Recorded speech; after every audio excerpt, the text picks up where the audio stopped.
You are watching a Fact TV presentation of the town of Swanzey.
pledge tonight?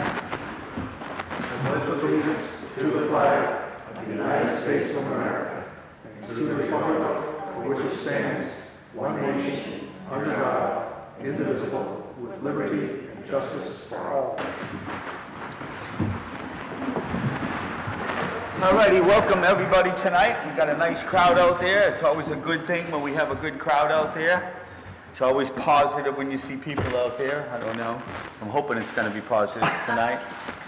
But we're just going to move a few things around. I'm going to do pledge allegiance. We're going to do, I'd like to just, before we approve the minutes and anything like that, we have somebody that is an appointment that they need to be somewhere, so I'd like to get them in, if everybody's okay with that. Yes. Ann, is Ann out there in the crowd?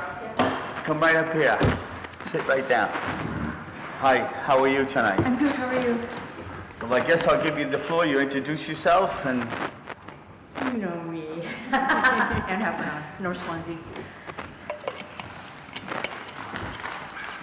Okay, this is about the Swanzey Governance Committee, and Bill and I had a long chat about this last week, and then Jay and I talked about it further, and we want to change the mandate just a little bit, and you can feel free to chime in.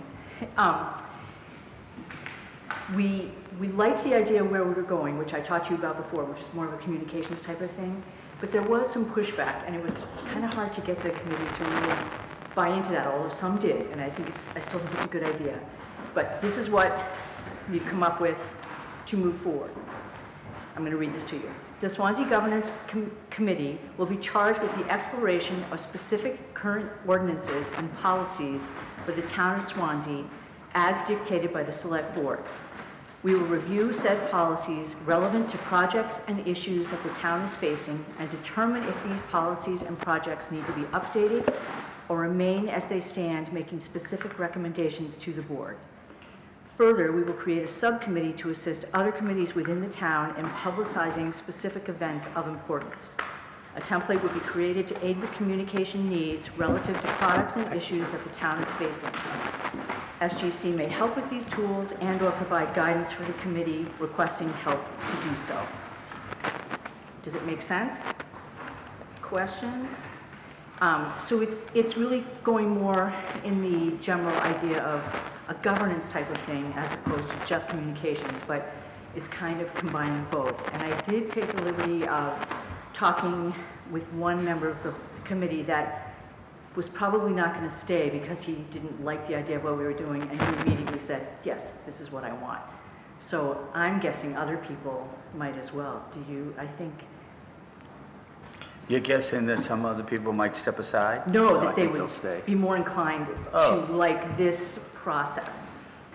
Where do we stand now with how many people on the governance committee right now? So there's 10 people. And we're going to lose one. Nope, he will Nope, stay. 10. He will stay. He yeah. will stay. Yep, he will stay. And that includes Mr. Lavelle? That includes Mr. Bell. Wow, very good, Mark. You assigned me to it. I like the plan. I think it's a good plan. I think, and in the future too, we can use them for other things if something pops up, right? If something comes up where we need you guys, we'll call you in and we'll go from there. It's a good, Yeah. strong committee, and It is a good, strong committee. That's is a why good, I didn't strong- want to lose anyone. there's a lot of good people on that, and I just think you guys will get things done for us and help us. Absolutely. I think it's a great idea. Okay. So do we need to do anything as far as this? Or Consensus or? this is consensus or the...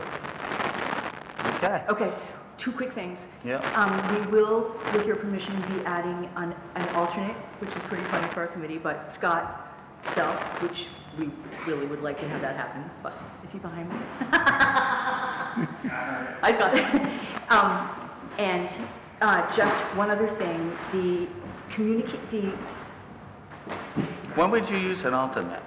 How does that work? well, he has some really fabulous ideas about the communication process, which we will do in some format or another, and he was really good with that previously in helping us. So basically, he wants to be a part-timer on the committee, right? As needed. I think we As decided needed. as needed, right? That's pretty smart, Scott.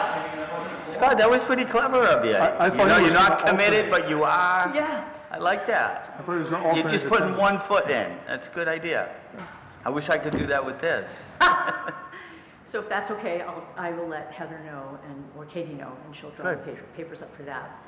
And also the community conversation that I've been talking about, the official date will be Saturday, August 29th at 10 a.m., and we're working on a venue. Because it can't be here. You need a place? Yeah, we do. How big? We think between 60 and 100 people if it goes the way we want it to go.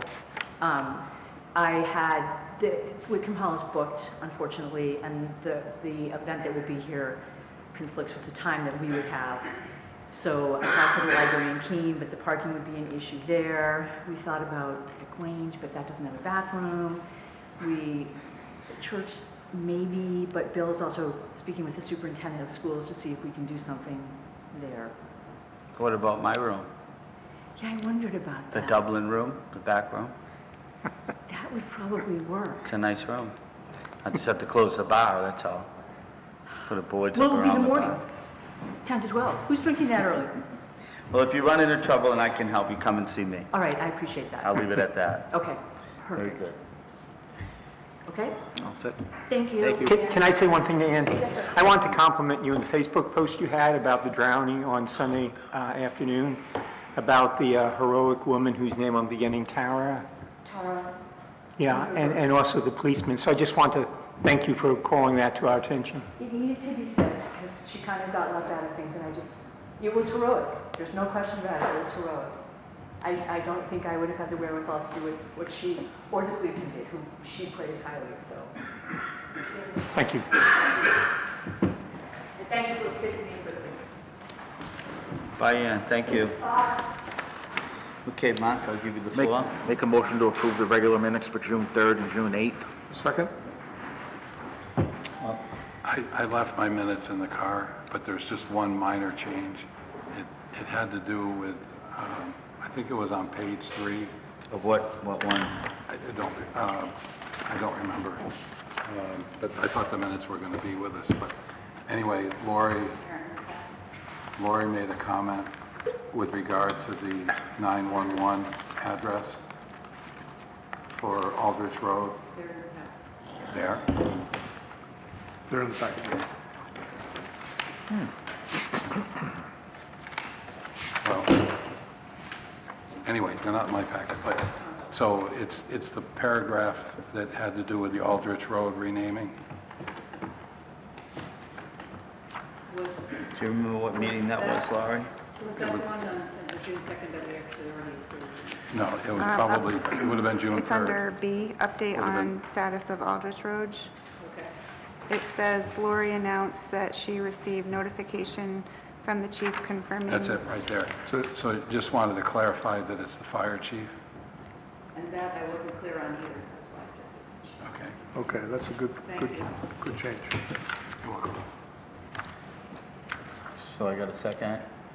Yeah. You do. Also on June 3rd, I'm the one that actually opened the meeting, not Jay.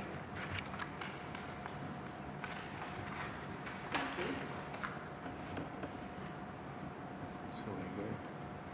Do you have to redo Make a motion to approve the minutes for June 3rd as amended.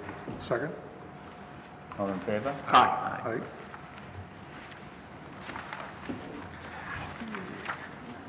Make a motion to approve the non-public session minutes for June 2nd, June 3rd, June 8th, sessions 1 and 2. Second? Okay. I second All in favor? Yes. that. Aye. Make a motion to approve the consent agenda.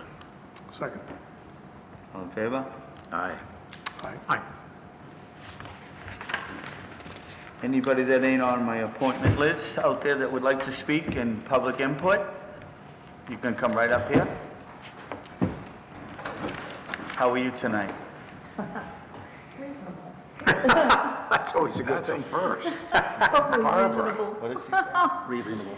Reasonable. So I was told, given the agenda, that this would be the appropriate time for me to bring this up to the board. But my reason for being here, I'm Barbara Scully. My reason for being here is because I have in hand 2 letters of approval for partial funding for weatherization for Wickham Hall and the Carpenter Home. And these were issued on May 21st and need to be signed within 30 days. So it has to be signed by the end of this week, and I am seeking guidance as to how to proceed. Just a little background. In the end of '24, the beginning of 2025, I worked with Michael on getting audits funded by Eversource for Wickham, Carpenter Home, and Stratton. So those were approved, and Michael signed the applications for Eversource to pay for them, and everything was completed. The audits, the actual audits were done in February of 2025, and the completed write-ups were received in May of 2025. So at that time, Lori and Joe, everyone received copies of the audits. The Wickham Hall Committee, Stratton Library trustees, and Alice and Stefan received copies of the audits.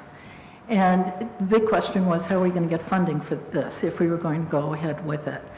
And we knew that Eversource had the capability of 20 to 50%, but we didn't know what that was going to look like. So it was agreed to go ahead and get an estimate done based on the audits. And then with that estimate, we can write an RFP and seek funding. So in July and August, Joe and I coordinated with Northeast Ceiling, which is the company, to come and look at our buildings and give us an estimate on the 3 buildings. So it was finally scheduled for September 30th, and then at the middle and the end of December, we finally got those estimates from Northeast Ceiling. So again, they were distributed, to Joe and Lori at that time. Then at the end of February, it was decided that we should go ahead and apply to Eversource just to see what the amount was so that we had some sense of where we were standing with funding. And at that time, I asked Lori if I should sign the application or if she should, and she said, well, I was doing the application, I might as well just sign it. So I sent it in February. Then we received letters of approval, as I said, on May 21st. And we got funding for all 3 buildings. Stratton Library, the trustees signed their letter of approval. But we have, which one? This is Wickham Hall. We received what amounts to 50% of the estimate. What was the estimate? The estimate was $25,541.86. The amount that So a little under 13,000? 25,000. Yeah, but with 50% of that, you're saying? Well, the amount that they gave us is $12,770. That's what Eversource approved. Yep. And then for Carpenter Home, the estimate was $55,000 and some dollars, and Eversource was going to give us $22,038, which comes to about 40% of the estimate. So that brings us... I missed the last one. I got Carpenter Home. Okay, so the estimate was $55,091.41, and Eversource was approving $22,000, or approving payment of $22,038. Okay. So that amounts to roughly 40%. So it leaves us here today with having these letters of approval, which are simply that. They're letters of approval. And they say on the letter of approval, the job must be done by July 30th, 2026, which is crazy. And I have been in contact with Eversource, and they're saying, if you get it done by the end of the year, that's fine. If you don't get it done by the end of the year, she will rewrite the letter of approval so that, for the next year. So there's nothing binding here. It's just that we're accepting their offer for that funding, basically. But What if we don't do it? if we don't do it, then the whole thing just falls, and we have to go through the process again, if and when we should decide that we want to do that. And so that's an option. The option is to just let it all fall, and then when we get an RFP out and, you know, we get a clear mind of what we want to do, if we change, now with the Carpenter home, there are some issues because they've since done, you know, inspections and found that there's other work that needs to be done. So what's the priority, and what, you know, what funds, matching funds does, you know, the town have for this? So we've got this one set of recommendations for Carpenter home, but if we don't do them all, then all that means is that the amount that Eversource pays us gets changed to whatever we did. So if we did 75% of it, then we'd probably get 75% of the funding. You know, so it's not that we can't change it. We have to submit No, to you them. mean if we did so much, we'd get 50%? Well, I mean, that's what If we only did 75% of work, but we'd get 50% of the 75%. Yes, work. yes. And, you know, we would have to submit to them any Right. changes from our original I understand. proposal. Yep. So basically, it's like, we can accept the funding now, and, I mean, we're not getting the funding, we're just accepting the letter of approval. And with the potential that this could run through the end of next year as possible funding for weatherization for those two buildings. Or we can just let it go, and whenever we get it together to do something like this again, then we'll have to go through the process again. So I don't know. What would be the benefit of letting it go? I personally do not see it. I see it as more work, you know, and wasted effort. In my mind, it's just like a placeholder for us, you know, that we've got this. Keep our options open. I'm surprised that Eversource, because normally they would need the project, right? It should be a board-approved project. So I would be surprised if they accepted it, but without having a project that's already approved. They got the estimate and the description that, you know, Northeast Ceiling did. They based it on that. And that's what they need. They needed the contractor's estimate in order for them to give us a letter of approval. I mean, that's what they did, Lori, whether it seems reasonable to you or not, but that's what they did. Do you have any other concerns with this, what you just said? No, I don't have any concerns with it. I just think it's kind of putting the cart before the horse, but I don't see any, if they're willing to, you know, accept it, then that's great. Joe, do you have anything to add to this? Yeah, I can speak to, I reviewed them, some of it I agree with 100%, some of it's loaded with items, and I heard that's pretty common, but the big challenge is, where is the money going to come from? Here, not as much. This building would probably make a lot of sense, but the money's just not there. There are other needs. There are needs with the roof.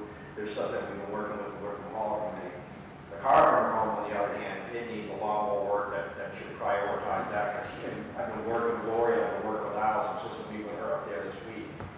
We don't have the money to take care of a lot of the stuff that we need to right now. So it would have to be a long-term plan, CIP, unless grant funding came up somewhere. But obviously this building is in a lot better shape. So that's I don't know. The accounts that I'm aware of, the money is just simply not there. On our end? Yeah. So part of it, though, is it's my understanding that there's going to be an application for a Northern Borders grant. And this weatherization project, and again, it's not hard, fast. You know, the suggestion was that we get an estimate so we can begin to put out an RFP. And, you know, we can work together to figure out what exactly. I mean, if you're going to be tearing down this wall, does it make sense to go ahead and do the insulation on the foundation as suggested? You know, can those both go hand in hand? You know, so we can pick and choose what would make sense. So again, that's work to happen along further down the line. And again, you know, that's the thing. We know we've got this much money, how much more do we have to come up with, and where can we go to get it? And could we use this as leverage? You know, when you're applying for some other money, can you say, well, we've got this much money from Eversource, and so use it as leverage to get other money? So basically, it's just, you know, they call it an energy efficiency incentive offer. Joe, do you have any concerns? No, like the big concern is the money. I mean, I haven't reviewed everything, but if there's no penalty for walking away from it, not doing anything with it, I don't see the harm at starting it. I'm just a little concerned, like I said, where is the money going to come from? Like I said, carpenter home, I almost wouldn't even bother, because the carpenter, unless you come up, but if you come up with grant funding, then maybe, but to have it even done this year is probably not realistic. Right. But if it's not, the one concern I have is if you accept it and don't do anything with Right. it, is it going to affect your score in the future? Right. Because I know that is an issue with DES. So that would be the only concern there. But if there's no harm in applying, signing it, and then not doing anything with it, I guess that could be explored. Yeah. Bob, But if we don't do anything, my intention, once again, it comes down to money, is if we didn't get into this agreement, there are some very good ideas in there that we could work on without, just a little here and a little there, if we didn't do anything. got it. Bob, I see you shaking your head. Would you like to add to this? I was agreeing mostly. Okay. And do you have any It's basically concern? just- Do you see there's any harm of No, it's signing that? basically just sticking a stick in the ground and saying, we'd like to reserve this money, we don't know if we'll use it, we don't know if we'll need all of it. I would like us to find ways to come up with a match, though, because as those reports... Well, maybe this motivates us. Maybe this is something that gets the ball rolling. We'll see. Maybe we have this door now we have this option, so maybe now we're getting half the money, so maybe we look harder. The question would be, you know, and if you look at the reports, they'll tell you when you stop, your investment is paid off, so.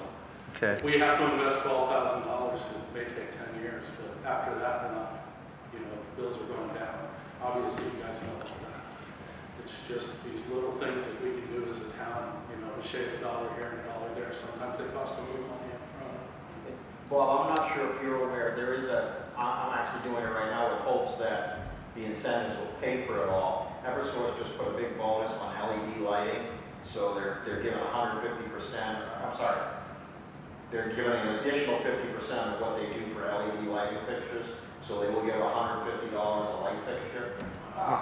And so there's a possibility they will look at town hall at no cost, they will look at this building, possibly some others. This building could be challenging, some of those fixtures are going to be expensive, but your standard office fixtures, $150 will likely cover the replacement of it. So that is completely separate of this. I'm hoping we can do town hall without any money out of pocket. So if we have our stake in the ground with the Eversource money, if we want to apply to Magna Goodlander's office this winter for funding, we could apply for the money for our match. That was part of the problem when, you know, we got the money from Goodlander, we didn't have any matching funds, so we couldn't take it. But if we walk in and say we got $40,000 from Eversource, maybe they'll pony up another $40K. Got it. And I guess if we are going to, say, go forward, then I think we should be right up front with Eversource and say, right now, we don't have a funding match. Do you think it's a bad thing for us to accept this and try and move forward? Is it going to hurt us in the future? Maybe have a candid conversation with them and just let them know that we currently have no plan in place and we don't have funding at this point. We're going to work on it, but it might not come to fruition. And it's definitely not going to come to fruition by July or possibly even this year. So to that regard, I have been emailing, Jesse is our contact at Eversource, and so has Stratton, because Stratton's not sure which of the recommendations that they're going to be able to do either. And so both the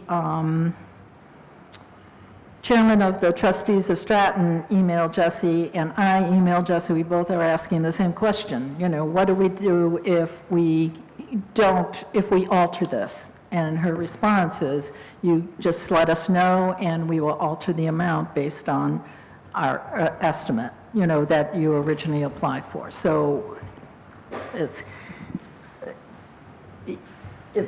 workable, and we have been discussing it, with Eversource, with that possibility, and that's why we said, most likely not going to get done this year, and that's why she responded, I can rewrite the letter of approval to go to the end of next year if it doesn't get done this year. But as long as we're in the, if we start doing RFPs and start getting some sense of what we really want to hone in on. Okay, Then- I clearly understand where you're going. I'd like to just hear from the board for a Yeah. second. Barbara, two questions. One is, who signs this? Who what? Who has to sign it? Well, I felt that I couldn't because we're the Energy Committee, so it would be either Select Board or for Lori, or, I don't know, Joe, who has the ability to accept money? The Select Board do. Lori, as an administrator, I guess does. Whether Joe does or not, I don't know. I'm assuming he can, but I know that as a Energy Committee person, I'm thinking I just can't. didn't, I was trying to figure out whether it was a select board chair or whether it was the town administrator or whether it was. I think it could be either. It just has to be someone, when we got the money from Eversource to do the audits, Michael signed the applications. And Michael signed the agreements.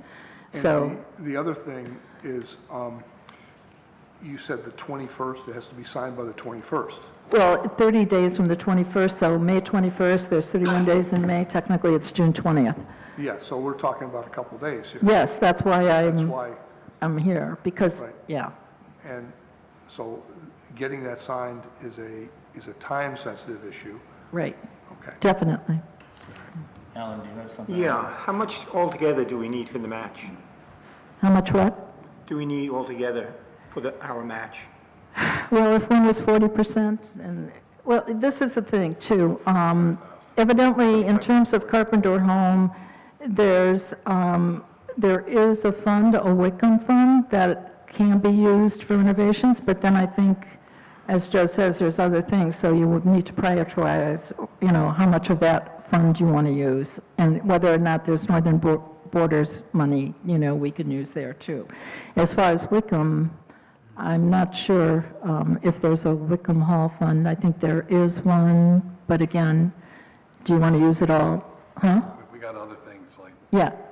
snow breaks and Yeah, but I think we're putting the wagon in front right Yeah. now. I think we got This to is stay just on preserving board. our options at this point. This is preserving our options, it looks like.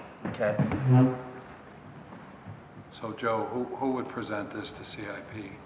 Would that be you or would that be? They could, the board authorizes them to make it. But like I cautioned, just with carbon, there's so much needed there. We have to figure out what direction we're going in there, what are we going to fix. Right. Any of the funds we have right now, I wouldn't consider spending any of it on that at this time, just because of pressing items. Like right now, I have retaining walls falling in outside that concern with kids that are going to be fixed either at the end of this week or the beginning of next. That's just one example of many. So a lot of the stuff in that report, some of it's a concern right now, a lot of it is not for the money that we have, the limited amount of money we have. So, if I may, things like, We're going to get into the capital, but I think we should stay on track and we can talk Do you about want a that. motion? Yeah, I think we All should. right, I'll make a motion that we authorize the board chair to sign the letters of acceptance of the money from Eversource Second. as presented. Second, all in favor? Second. Yes. All in favor? Yeah. Thank you, Barbara. okay, so, Bobby, you put a good point across, and I just wanted to get it signed, and so, because you did a good job. so here's As long as I'm not going into the army, right?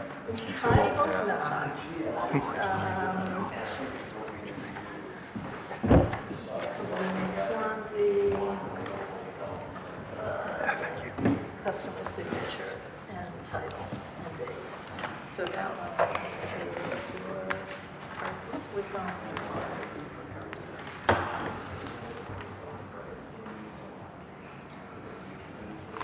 Okay.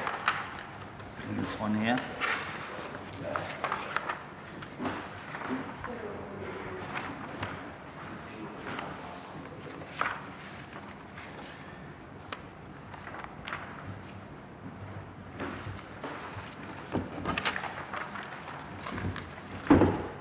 Okay, done.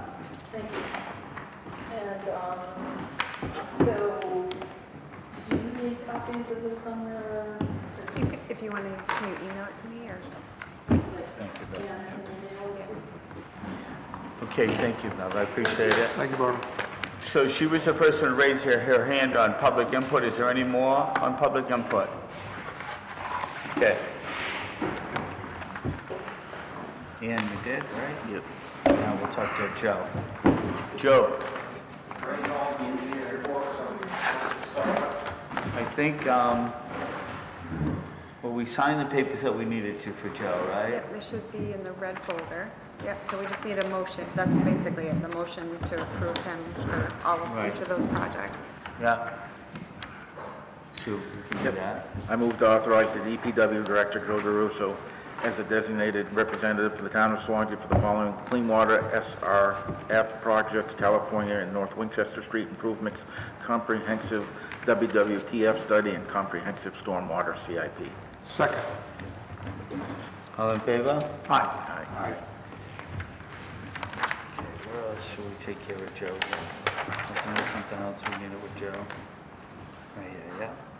All right, Joe, while we have you up at the seat here, I'm gonna just go, so you'll be all taken care of, okay? So you won't have to come back. I want you to talk first about, the hall, the Grange. Okay. So and Scott's here as well as that. Scott's been part of that. So as you know, we had an engineer look. Scott, do you want Scott to come up here too, so he can have input? Yeah, you can add him if you want. Scott, you wanna come up, in case you have that? Grab your chair, bring it with you. There's one right there.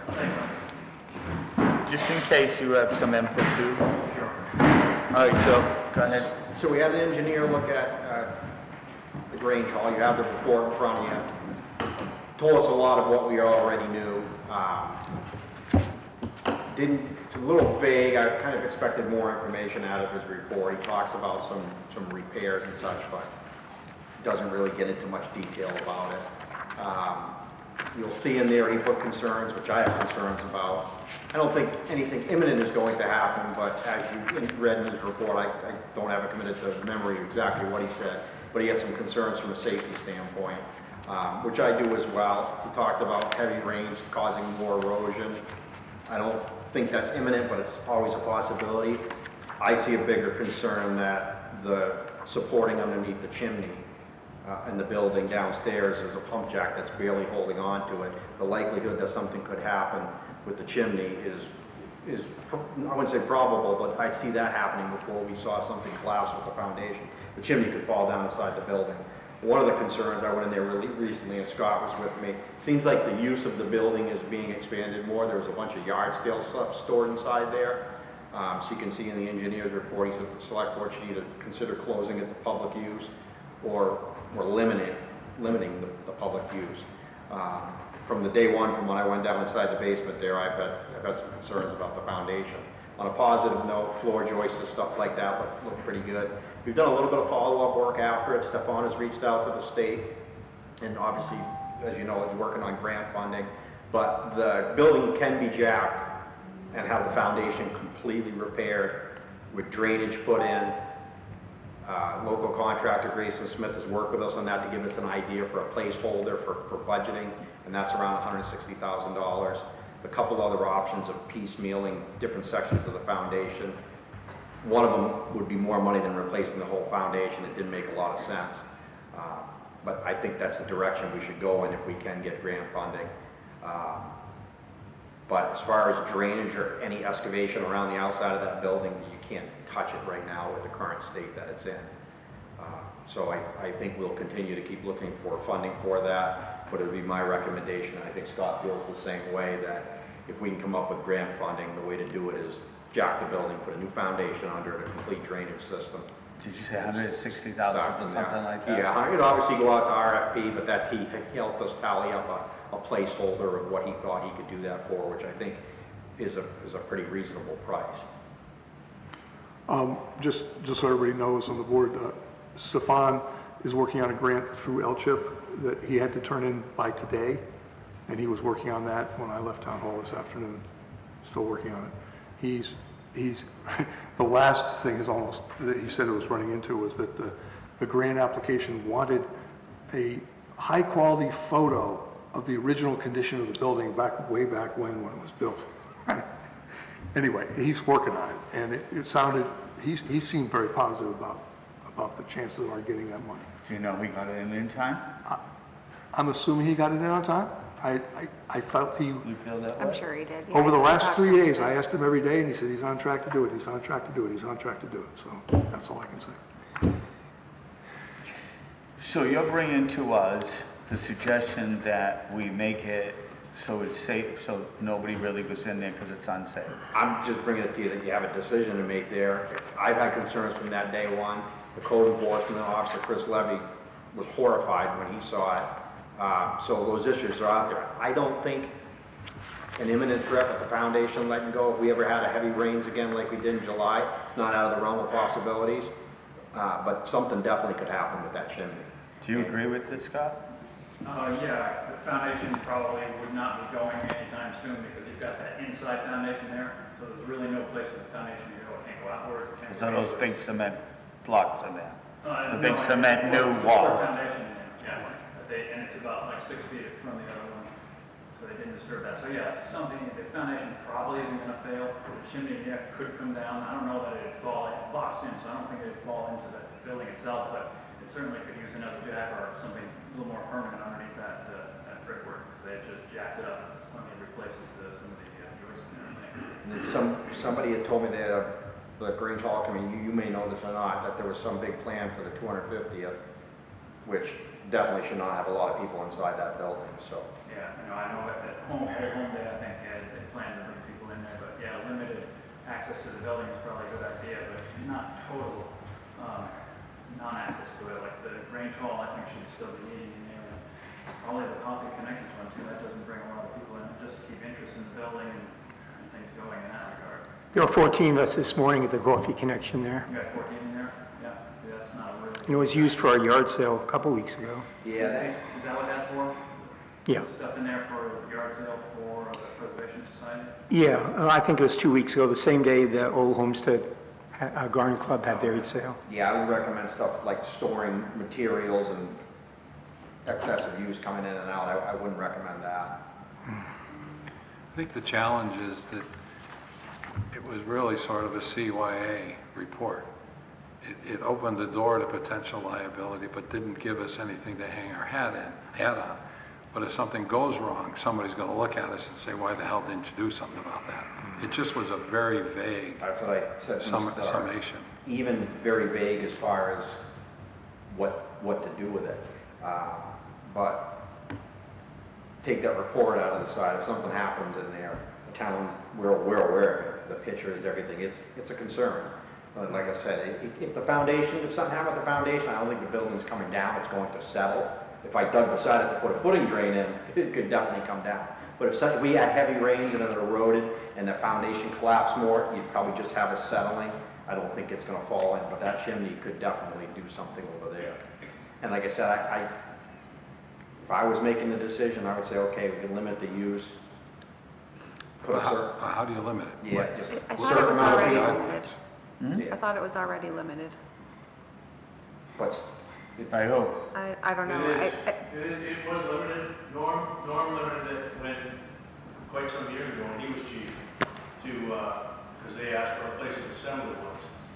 So, a place of assembly gives you up to 50 people, or over 50 people. Is that what's there now? Yep, so it's right now, we basically, at that point, they were asked to keep it well under that, because they didn't want too many people in and out of the building. It was basically to keep it open so that they could keep interest, they could bring people in, show them the place, show them its value that they wanted, that kind of stuff. What if we change that limit and you make a new permanent We can assembly? make that down to 20 people, if that's what you'd like, sure. But that's a challenge, Chief, is that there's nothing in that report that gives us a basis for saying 20 or 10 or... Right, the only thing that they could really, at least as far as the assembly permit, is it's under 50 people. And we don't have a legal way of, or a legal leg to stand on if something were to happen, because it doesn't say how many people could reasonably be in the building. It just says it should be closed. And if we ignore that, I'm worried about our liability. You said either limit it or close it, either way. He did say limit or close it. Phil had said it's pretty vague. Any one of us could have said that on that building. I felt that way since I got involved. The former fire chief, Norm, told me the foundation was fine structurally, but I definitely disagree with that. All right, so the language was limit or close. Okay. But what does limit mean? What does limit mean? And are we qualified to make that determination? Anything could happen at any time, at any place, It's just akin to what we Joe, does it check all the dots each year when you guys go through the annual inspections for all the buildings? Joint loss, the foundation, that's where my concerns come from. Yeah. What But is every that? other box is checked. What's that? What did you just say? Joint loss inspections. Oh. But I would be comfortable to say that you would never get an engineering firm to come in there and look at that foundation and say, you're all set to use it for public events. Clearly. Yeah, and like I said, so you gotta weigh the need for the use versus the risk, I guess. Well, the good news is that we can jack the building and put a new foundation under it and not lose the historical aspect, which we've struggled with for years. Yeah, no, from what Stefan told me, as long as we use the outside bricks as kind of a facade on the foundation, you're good to go. That's great news. And he's got 2 grants. One is this LCHIP grant, and another one is through the government. So there are 2 possibilities for funding. Whether we get them or not is another question. I personally think it's going to be hard to enforce, limit it. I think we have to protect ourselves, my opinion, and I think we need to either shut it or ignore it. Because we can't ignore it, meaning, right? Right. So that's how I feel, we can't. What do you think? I just don't think limited's going to work. I just don't think. Yeah, I think it's a liability, and I don't know how we let anybody in there. That's right. Again, limited, so limit means 2, and then it falls, it just I think doesn't it's a have to be difficult there. thing, I don't know. But somebody's got to go in and out of there, right? But a public use point. Because we could post no events or something like that, small meetings, but like you said, who's going to enforce it? I mean, the Grange Hall Committee is still working on correcting these issues, so I mean, they can be meeting there on a regular basis to make sure it's not deteriorating worse. But maybe move the coffee connection here. Eric, you got something to add to it? Yeah, I think that's, like you said, it's kind of up to you. It's, whether you post it as a certain amount, I think you're gonna have to rely on the Grange Hall Committee to enforce and police themselves, so to speak. Well, if the board's comfortable with that, we talk to the Grange Committee and make them in charge of it to limit it, the use of it, and we explain to them our situation, and if you guys have confidence in them, we could go that route. If you want to do that. I'd like to have it reviewed by Cordell. Reading the report and coming back with what he thinks we could be liable for? Okay. I agree with that. That could be a great idea. In the meantime, what do we do? Where do we leave it? I wish we Limit could it? leave it that the Coffee Connection and the Grange Committee could continue to use it. We're scheduled for a meeting tomorrow there. So better figure it out. I have to send out an email. Right. I don't think, if you can get a hold of Cordell as soon as tomorrow. He's pretty receptive and bounces off him. Yeah, that's why I was checking with Joe, like with the joint loss, because Primex, the town's insurance company, makes us do these annual inspections, so I just don't know how much they know of this, but I would probably, send it to Primex first, because it's free, but. Did you want to? Because the history of that building, it used to be the dormitory for our library. When the library was a seminary, the boys used to stay in the Grange Hall, which was a dormitory. So we'd like to welcome whatever activities that happen that they can't have anymore, come over to our library. We do have the stairs, the second floor, we're working on the elevators, but we certainly can look at the schedule, we can accommodate whatever activities they need to have on the second floor. more than willing to do that. So, Sounds to me that we really have to look at this. We have to call Cordell. Laurie brought up a good point about our insurance company. We might want to temporarily just shut it down until we get these answers, and no sense rushing. And then as far as the meeting goes tomorrow, are you capable of letting them meet tomorrow? I No. can send an email out for a meeting in the library. Yeah. Yeah. Could we do that? some of And the we people can that move come are they disabled in the sense that they can't get upstairs? I mean, No. okay. No, you can get upstairs. There's no lift in that library? There's a lift? No, Not right now. Another issue. What are the hours? Does the meeting hour meet with, Our meeting was to be at 3 o'clock. 3 o'clock tomorrow? Yeah, it'll be available at 3 o'clock. I'll make it available. I can show up with a key and then I'll open it. Okay, So, I'll send out an email. Sure. Change it to number or everything. yeah. Is everybody agreeable to that? Yes. And then we'll reopen, we'll bring it back to the table after Laurie, you'll do the insurance, and you're gonna call Cordell, are you gonna do that? Sure. Okay. Do we want to call Cordell or we want to check with Primex Both. first? Both. Both. She's gonna do that, and he's gonna do Okay. that, and then That we'll, makes sense to me. Very good. and we're gonna put it on a temporary close, how's that? Everybody are you at agrees? that meeting tomorrow? I am. Okay, so you can communicate this along with Scott. Yeah, absolutely. Okay, great. So you want me to go, motion? Do you consensus on that, that we're all in agreement? We do. Okay. Yeah, there's consensus. Very good. That was good. Real quick, Joe, do you want to take this opportunity of what you gave me a little view on today? I'm obviously only giving Because up- I think it'd be good on public that they hear what we did Yes. today. So Jimmy broke some free time today to come up and see what we're working on Marcy Hill. I know I discussed with the board earlier about changing the widths and such of the road up there, the design.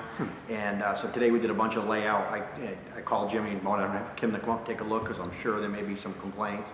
When they paved that road, I have no idea what they did for layout. There are places it's 30 feet wide, there are places it's 18 feet wide. It's all over the place. I mean, there's no design to it. So I'm changing that. For example, the hill was in spots 31 feet wide. Your state highway has a travel lane that ranges from 11 to 12 feet in width without the breakdown lane.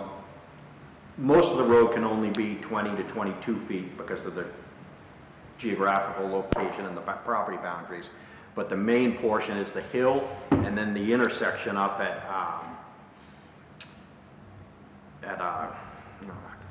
Foxglove.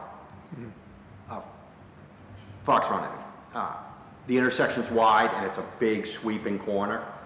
So the speeds on the road up there, we've been working up there for about 2 weeks. The traffic is, I need to speak to the police department about it. Had several people stop saying, good, maybe people will start stopping for the stop sign at this particular intersection. So I'm narrowing it. I'm narrowing it for, hopefully to get traffic to slow down, narrowing it from a maintenance perspective and cost. It's that simple. You heard me say it before when we plow. Most roads we plow, it's one salt in the middle, and when we plow, it's one pass each way, and the plow with the wing covers that. Marcy Hill, the truck takes 4 different trips up and down, large intersection. So we are reducing it, but we're going with what should have been in the first place, a standardized road width of 24 feet. Not many of our roads are 24 feet. Most of them are around 22 because of the boundaries. So like I said, doing it for multiple reasons, but all the right reasons. The mill's coming in tomorrow and gonna grind up the outside portion of the road that's no longer gonna be there. And it's all broken up anyways. The road is settled. So the edges of the roads are kind of up like this. And it's gonna reestablish the drainage. So like I said, although we are narrowing it, it's still gonna be one of our wider roads in town. But I suspect there'll likely be some complaints. So I just thought we'd bring that to your attention, but it's so smart to, to have the road. It's great all around. It's so saving money and it's slowing traffic down. The cars were driving fast today. So just a little update. Thank you. Okay, does anybody have anything for Joe tonight, or we can let him go? Thank you, gentlemen. Thank you. Joe, thank Thanks, you Joe. again. Thanks, Great Joe. job up there today. Hey, Joe, cameras next week? He just sent me an update and there's a date on it, I'm waiting for, but everything's on schedule. I don't know if they'll be done next week, but coming up within a couple, we're just waiting on that. Great, thanks. And the church signed off on our sidewalk project, so Stefan's knocking on a few more doors, but we're supposed to have them all signed. Great, thank you. Thanks, Joe. So the next on the agenda is the three guys in white. That maybe you guys want to come up here so we can talk with you guys. Two of you's got to bring a chair.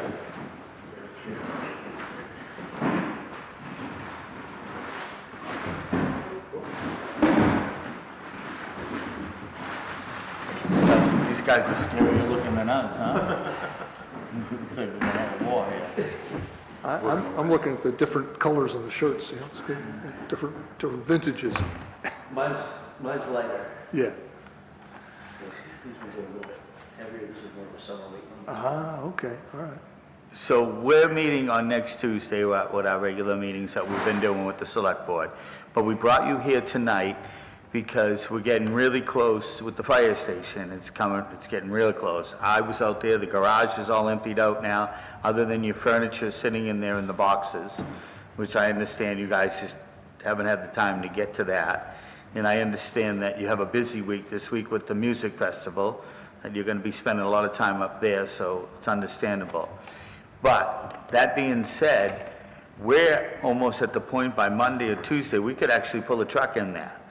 So what I thought by bringing you guys here is we have a little discussion on how we're gonna approach this and what you guys have planned, and maybe you can tell us what you're thinking would be best to handle this and how we're gonna get this place open and in what way. I'll let you guys speak for a few minutes. How's that? All 3 years or whatever. Go. Sure. So, I know we've been waiting and working with Wormy to try to narrow down timelines. So I know not next Monday, the following Monday, the 29th, we're supposed to do a final walkthrough with Katie and Joe. Hopefully, all the appliances are in by then, and all of his, what did he do, last week? Last week we did a walkthrough with Wormy and Joe, and kind of he pointed out a lot of stuff that he wanted to make sure was corrected and straightened out. So we're hoping that that's all done as well. So what you're telling me is we're not gonna move on nothing until at least the 29th. So you wanna not put nothing, not do much until the inspection of the 29th or walk with Kate? I think that's probably the smarter way to go. Where we did say, at any point we could start building furniture and getting the office stuff started to be set. Well, can we do that next week? Oh yeah, Can we start we that? can, yeah, definitely. Yep. We're looking at potentially moving. I mean, we have things cached in different areas, different stations. So hopefully we can start to get all that put into that station as well. So we can start unboxing that stuff and getting things opened up and put in their place, and hopefully make it look a little more like a home to us anyway. Right. And then after the 29th, I think, there still sounds like there may be a few things on the office side that need to be corrected or straightened up. But I think we can definitely move the trucks out and move them in there and start that process and get everybody from that station moved up and in there, at least to get that part functioning. Okay, so let's just go back. So next, you've got the festival, you're not gonna be able to even go up there to pay the, but we're starting Monday, but I also talked to you about the other project about us getting that furniture that we might come into, Right, yeah. right? So we might have to spend a day doing that, Yeah. but we haven't heard that yet. So next week, you guys go up there, maybe at night with some of the guys that are helping start putting all that furniture, and putting things in place. And then we have the inspection on the 29th, right? Right. And then what happens after the inspection? Let's go from there then. It's a matter of, like I said, getting the trucks in there. Mike and I have been talking a little bit about maybe our two elder firemen to back the trucks in, kind of a ceremonial thing for them, Lee and Keith. And then I know we're still waiting on phone system, IT's still gonna get up in there. All right, stay on that for a second. The phone system isn't a critical thing because everything's worked on cell, right? Right, yeah, So that's we not could an operate that fire Yep. station without the phone system, Absolutely. right? Okay, but we know it's coming, And but the it's... same with the IT stuff, you know. Same with all We that. can still function managerially here for a while without any problem. They can use that building as a, you know, with the trucks in it. So, my thing, when he just said, have the elderly guys back there check in. See, to me... I didn't say elderly, I said they're elder members. I'm looking at Bill, because I didn't know if we wanted to put Bill in it, because I think he's the oldest one here. But no, all kidding aside, we want to make that a special event. Oh, yeah. You know what I mean? So we don't want to miss that window of, this is big for the town, this is huge. But we have to decide whether we're going to just get everything in there, and then we make it another grand opening. You know, we get it all in there, then we have the grand opening. So we do all that when we have the grand opening, right? I know the trucks were there, but we pull them out and then we do it in front of everybody maybe. Does that sound right? Okay, so we could actually move on that after the inspection, you guys can start moving in. And then we should try to come up with a date of our big party and our ribbon cutting and the whole bit, right? So I'm looking at, you know, there's 4th of July, and you guys may be involved in 4th of July stuff somewhere or not. But if the 29th, then there's 4th of July, and then we have Old Home Days the 18th. So sometime between 4th of July and Old Home Days would be good. And it'd be nice to have a nice town event, some sort of celebration before Old Home Days, so we have 2 in 1 month. It'd be just fantastic for the town, I think, to celebrate 2 things. One is the fire station, and the other is Old Home Days. And we make them 2 nice events in the month. But, because the timing seems to work that way in the sense that you should be able somewhere between the 4th and the 18th to come up with a date. What do you think? I don't think it's gonna work. Oh. And the reason why I don't think it's gonna work is because we're gonna move in phases. The apparatus phase we can use right now, we have trucks in there, we can respond just like we do at the current station. The administrative side of it still needs some work done to it. We still don't have, well, the appliances for the kitchen will be in on Friday. But we won't have the SCBA compressor, we won't have the gear washer, we won't have the gear dryer, we won't have well, we might have the stackable washer and dryer. There's gonna be other various things that are not there, that I don't know what the date is yet to get those in. But I would almost guarantee you it's not before the 18th. I don't think it's within the next couple of weeks. So, depends on what kind of a grand opening you want. So how do you operate out of there without all these things? Well, that's why I just said we can park the trucks in there, and we can work out of it just like we're currently working out of our station now. And when the others, we don't have those pieces we're talking about, we don't have them at the old station. You gotta So go to what West. happens after you go to a fire? You go to West. And then you We can go to come, West. Yeah. you go there We go afterwards to west. clean West has all everything that. and do everything, and then you bring the trucks back? But to bring it as I think what Mike's trying to get at is to bring it as a grand opening. We're gonna have egg on our face when we walk in and go, and this is where the washer and dryer is gonna be. And this is where the SCBA is gonna be. It's not gonna be all. You know what I mean? It's that kind of stuff. But that, and I can find out more from Wormy tomorrow, maybe get a better idea. But he didn't have a date for me as to when that stuff was being. Sometimes it can take a couple months. And I think it was only ordered like a month ago.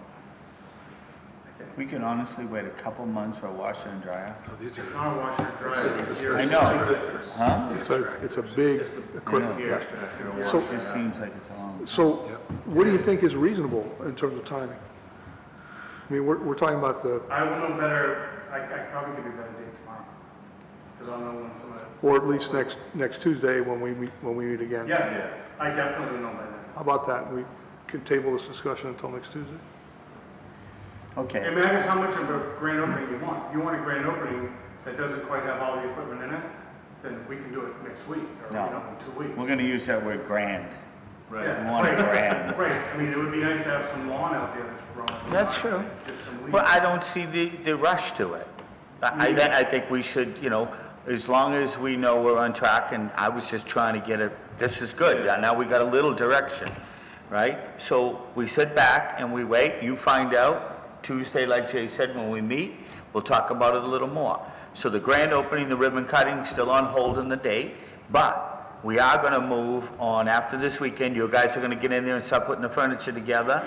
We're gonna see what we can get from the other place that I talked about earlier today with you guys. And we're gonna get as much as we can done, right? Yeah, one of the biggest problems I think we have, and it's got nothing to do with grand opening necessarily. Yep. But the generator still hasn't arrived, and again, I don't know a date on that.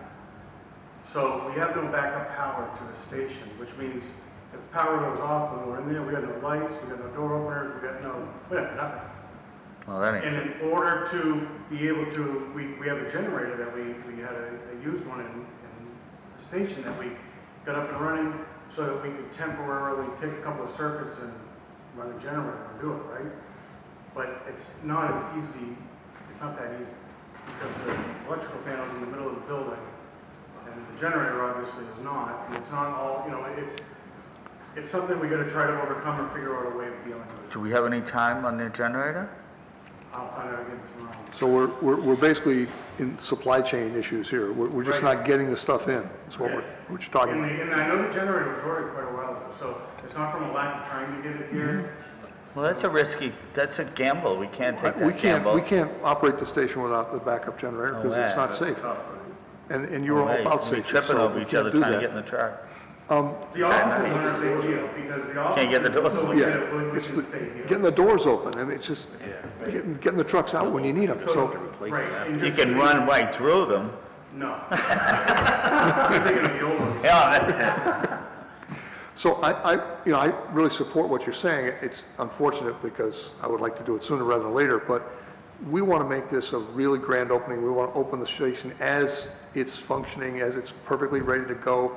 And I just want that to be a big celebration. And we can't celebrate if we're not all there. And it's gonna be awesome, I Yeah. can tell you that. It's a really, it is. Very impressive. It's Oh, beautiful. very, it's gonna, Very proud to have a station like that downtown. You couldn't be any more prouder to have that. Everything looks beautiful in there. And I can imagine when it's filled with stuff. Sitting up in the mezzanine looking down at the truck's gonna be amazing. it will be great. It's really good. So, okay, we got a plan, right? We're gonna leave here with that plan, but before you leave too, there's another thing I would like to talk about. Tonight, we possibly might sign a contract for the county, and there was some talk about maybe saving some money, but I think Mark went over and talked to you about what we could do, and I guess it didn't work out. I wanted the board to understand that we did look into that, and it didn't seem like it's gonna work the way, Mark had some great ideas, but I don't think they fell apart. You wanna talk briefly about it? Yeah, it's just not going to be feasible, the amount of money we would have to spend to upgrade it. If they agreed, it would cost us more than it would be worth. Okay. And Yeah, that, highly unfortunate. we were possibly gonna put that on hold until we discuss with you guys if there was ways we can negotiate with the county to try to chop it down a little, but it doesn't look good, because, we gotta get this done and move on, right? Okay, so you guys have anything to add to that, or are you good with that? I do, if you want it, and I'll send it to you on email. We have a list that we got of things that, it's like a checkoff list of what we gotta do. Well, The is it punch list? quick that we Yeah. could talk about it with us all? I only don't. Go ahead. It's the punch list that you went It's through. just like things like, assembling the furniture, and, installing bulletin boards, and just so we don't, just to try to keep an inventory of what we're doing, so we don't forget to do something, Right. and/or we're not doing the same thing twice. Why don't you bring it next Tuesday? Yeah, or I'll just send it to you on email. Yeah, send it to me on email, yeah, and that Or sounds something good. fancy. That's good, Just- that's great. Kinda- And we're gonna have the inventory of what I asked for before, right? Trucks and stuff, yep. Yeah. And that meeting's gonna be on Tuesday. We talked about it today, maybe having it at the station, but we'll see. I don't think so now. Well, it's Not gonna be with the- construction, even if. we wanna know what it Even if they said. have the apparatus in there, that administrative part's still construction. Yeah, so we'll stay over here. We'll come over here, we'll go upstairs, right? Tuesday. And that's 9, is it? Either way. 9:30. 8:30. Oh, why so Well, early? it's 8:30 with us and Eric, and then That's it's right. 9 o'clock Yeah. with the rest of the group. Yeah. Yes, so we're gonna meet, we're gonna, Go center station, or we'll be here? where do you guys, were we at the center station or we? We have been meeting at the That's the center. center station. Oh, that's right, we switched it over there. So you guys show up on each end at 9 and you show up at 8:30 at the center station. Okay. and we'll have fun. Do you guys have anything else for us? How are we doing on recruiting? Recruiting, how are we doing? Bill asks that every meeting. So, we have, what, 2 applications in the last week. It slowed a little bit as to what it was, but as far as the class that we're involved in right now is going very well. It's a very good group. I'm looking forward to working with some of the state instructors to get them stuff that we can't get them. And like I said, it's going very well, and I'm still shooting for having 6 new certified firefighters middle to the end of the summer. Good job. So that's going to help us out immensely. As Fantastic. far as getting people on the trucks, and it's going to allow us to have some of those people who are already certified move up at that, T. Quirk has been training with to get them certified to drive trucks. So our newest lower level firefighters will be taking place of the other ones who are there. They'll be moving into driving positions. So the recruiting that we've done and brought people in is starting to show dividends. And if you look at the numbers of people that we have responding to calls and responding to the stations, it's a marked difference in what it has been. So Positive. A lot of good excitement with those kids. Yeah. With the new fire station. Yeah. And that's what we were They're starting hoping. to spark it with a lot of the, the older guys too. So And that's what our goal wants was. to bring them in because they want to start sharing their knowledge, and so it's starting to pay good dividends. Fantastic. We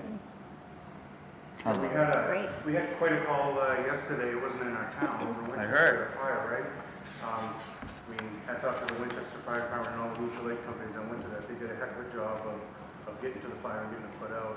And our guys were instrumental in that. We had, a half a dozen firefighters there that were busting their butts and taking names, and Nice. they did a great job. Yeah, there was one of you who ate pizza, right? Doing that, pizza. Didn't he wave from the patio while you guys raced by? If you hear a tone go off, just bring pizza and we'll be fine. I was at Yeah. eating pizza with my wife and my When youngest. you guys, he gave you the wave. So discretion being by the part of valor, did not respond. Because I had a beer on. Very smart. But we did the wave as the engine was fine. Very smart. That was fun. But they did a great job.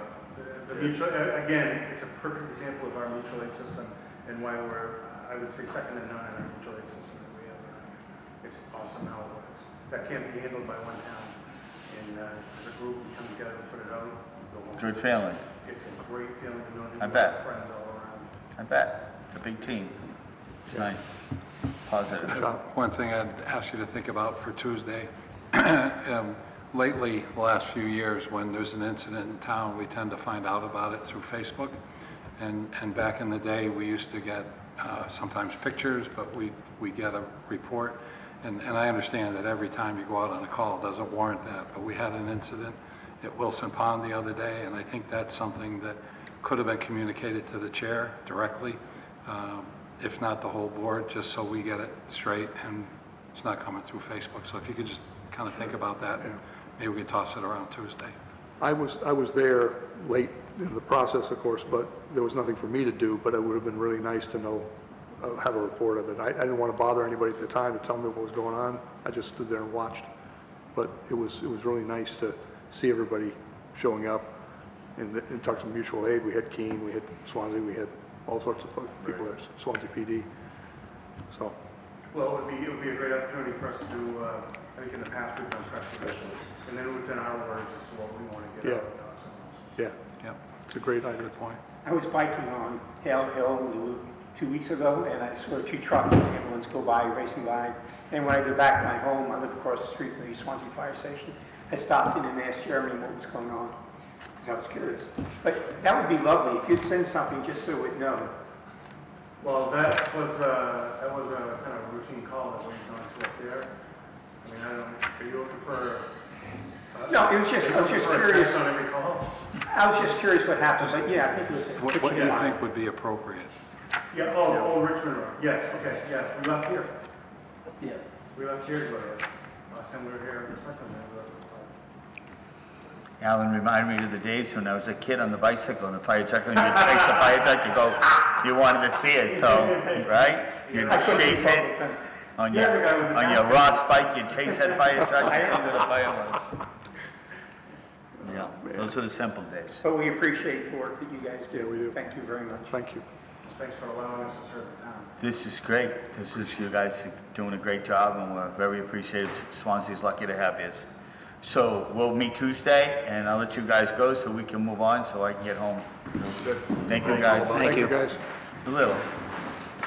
Should be about me. All right. Now, Bob, patiently sitting over there. I'm so sorry that I made you wait so long, but I see you got a new scooter. What's going on there? Well, I signed up for a butt kicking contest and they said I'm too good. So Oh. He was keeping the energy committee alive. A number of injuries that weren't healed correctly finally got fixed. Ah. Yes, 30 years of having fun. So you went to Dr. Summeroff? Nope. Oh. Pingree? Oh. Or Pinninger? Dr. Summeroff. Oh, I'm done. I retired. Oh, you're already off? Yeah, I'm off. Good for you. I'm 3 weeks into retirement. Nice. Good job. Yeah, I'm not running for select board either. All right, I guess we'll give you the floor. You guys wanted to know about SolSmart? Absolutely. We have been members of SolSmart for a while now. I think there was a funding interruption at one point that meant the resources weren't available to us. But it's a program that's funded by the U.S. Department of Energy. And I've got some notes here so I can tell you exactly what it does. It doesn't pay for solar installations or anything like that. It funds, according to them, it funds a team of national experts who provide no-cost technical assistance to local governments. The goal of the funding is to help municipalities and regional organizations cut soft costs, such as reviewing zoning and reducing permitting red tape. So it is faster and cheaper for residents and businesses to go solar. Keene's been part of SolSmart for a long time. I think they're a gold community. There's different levels that SolSmart issues for different benchmarks that you reach and different things that you do in town. You get recognized for it. And this is all, it doesn't cost us anything. We used them recently to review the solar ordinance, which we're going to present to the planning board next week, which is basically an overlay. And we'll be discussing that with the planning board, which right now Swanzey doesn't have any limits about where you can put any kind of solar. So we would like to offer some guidance. SolSmart had a draft and we worked on it, Stefan worked on it, a bunch of people worked on it, SolSmart reviewed it, said this is great. So we got on the planning board's agenda next week to talk to them about maybe moving forward and getting it on the ballot soon, or on the meeting warning. That cost us nothing. Everything was right there for us. So the program also will help us connect with Keene. I don't think we need to worry about that, but with other communities, I think we have a pretty good connection with Keene right now. And if we wanted to learn more about SolSmart, and it's Mary Brenner or Bruner, who's the town planner there, or she's been doing SolSmart for 2 or 3 years now. Yeah, Mary's a great resource. Mm-hmm. So the idea behind SolSmart is basically just a knowledge base. So if we have any questions about anything we want to do with renewable energy, like when we had the solar tax waiver for the property tax, they would have been the ones to review that for us. If we want to amend it, if we want to do something more to encourage solar, and we don't really know what we're doing, or any other kind of renewables, these are the guys. It's really not, it's just a resource. They have bronze, silver, gold, platinum designations. What it is it just says that we've done things that make us more agreeable to renewable powers, and we followed SolSmart's benchmarks, and these are the things we've done. And they just give you like a gold star. But then when we go to Maggie Goodlander's office, or Shaheen or Hassan, whoever's our next senator, we can say we're members of SolSmart. We have a gold rating. We're prepared for this. We've been doing this work. These are the things we've done. And Well, that would be helpful with regard to the projects we tried to get approval for this year.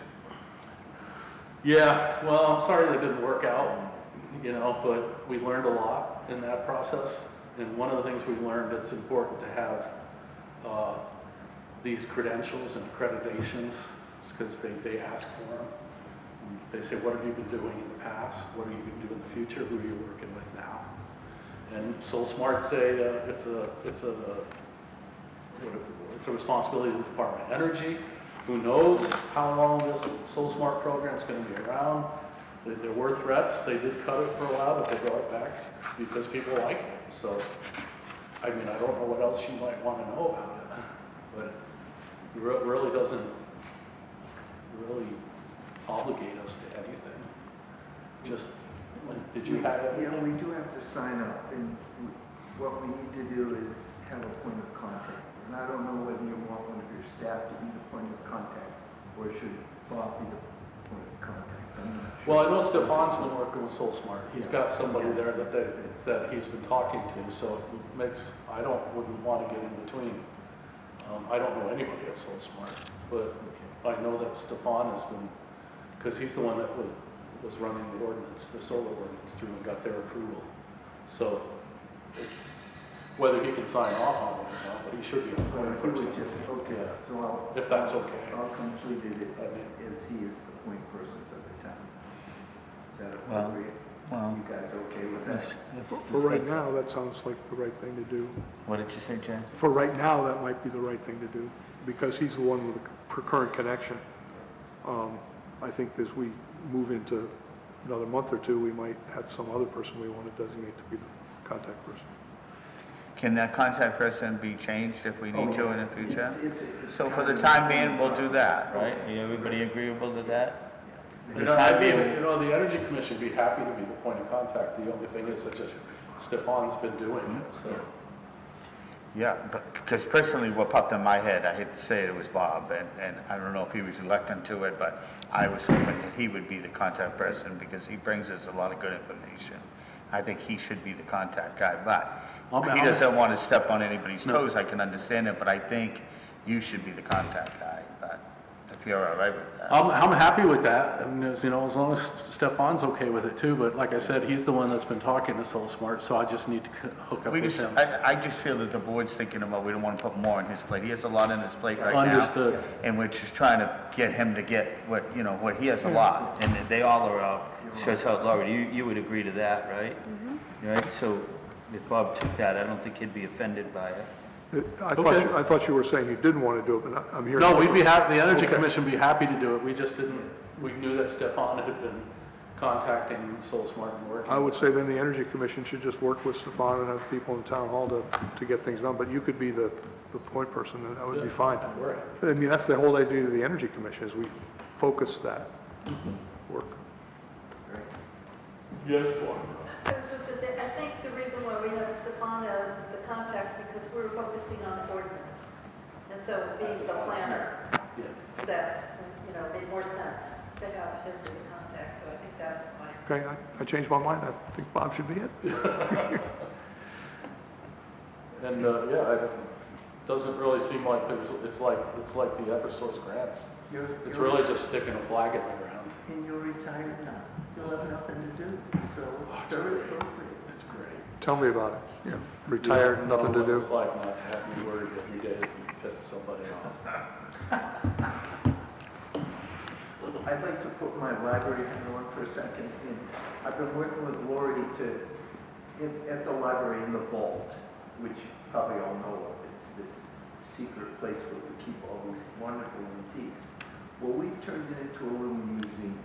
We have certain things on display, So we'd love to have you folks see it at some point. And I know you're busier than one paper hangers, so maybe it would be appropriate. We are going to have it open during Old Home Days. So we'll have it someone down there. So if you can get over it to see it, I would really encourage you. You know, I heard a lot at the deliberative session about keeping the historical value of Swanzey in the front burner, and I think this little museum will do that. From what I've heard about the stuff that's there, it's fascinating. It is. It's incredible. I'm looking forward to seeing it. Thank you for the invite. This is all you're going to take care of? Yeah. Great. Thank you. Thank you. Thanks. For your time. Did you gas that up, Bob? It's all gassed up, ready to go? No, it's electric. Oh, it's an electric, all right, Bob, I should have known. Right, When the doctor saw my MRI, he was like, I don't think I've seen this before. I wow. was like, great, can you fix it? Good night. Solar power? Thank you.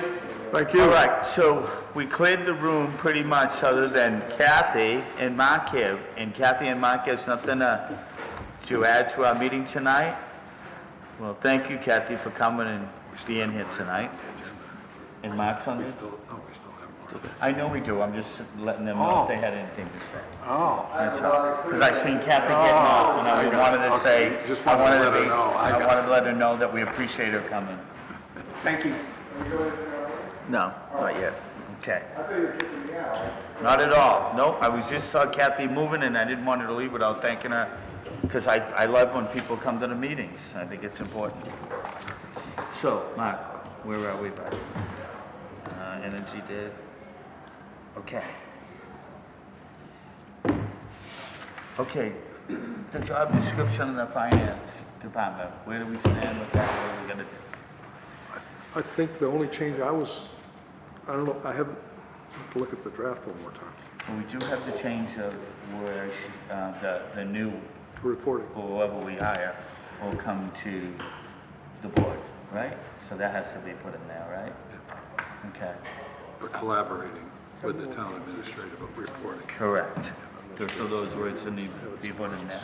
I don't know if that description is in the packet. No, they're not in there. I think I have it somewhere here.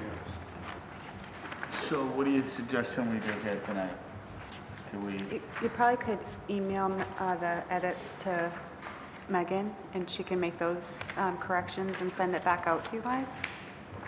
Jay, you want to take down the corrections and tell Megan when you're going to the town hall to make the Yeah, corrections? I'll go in tomorrow.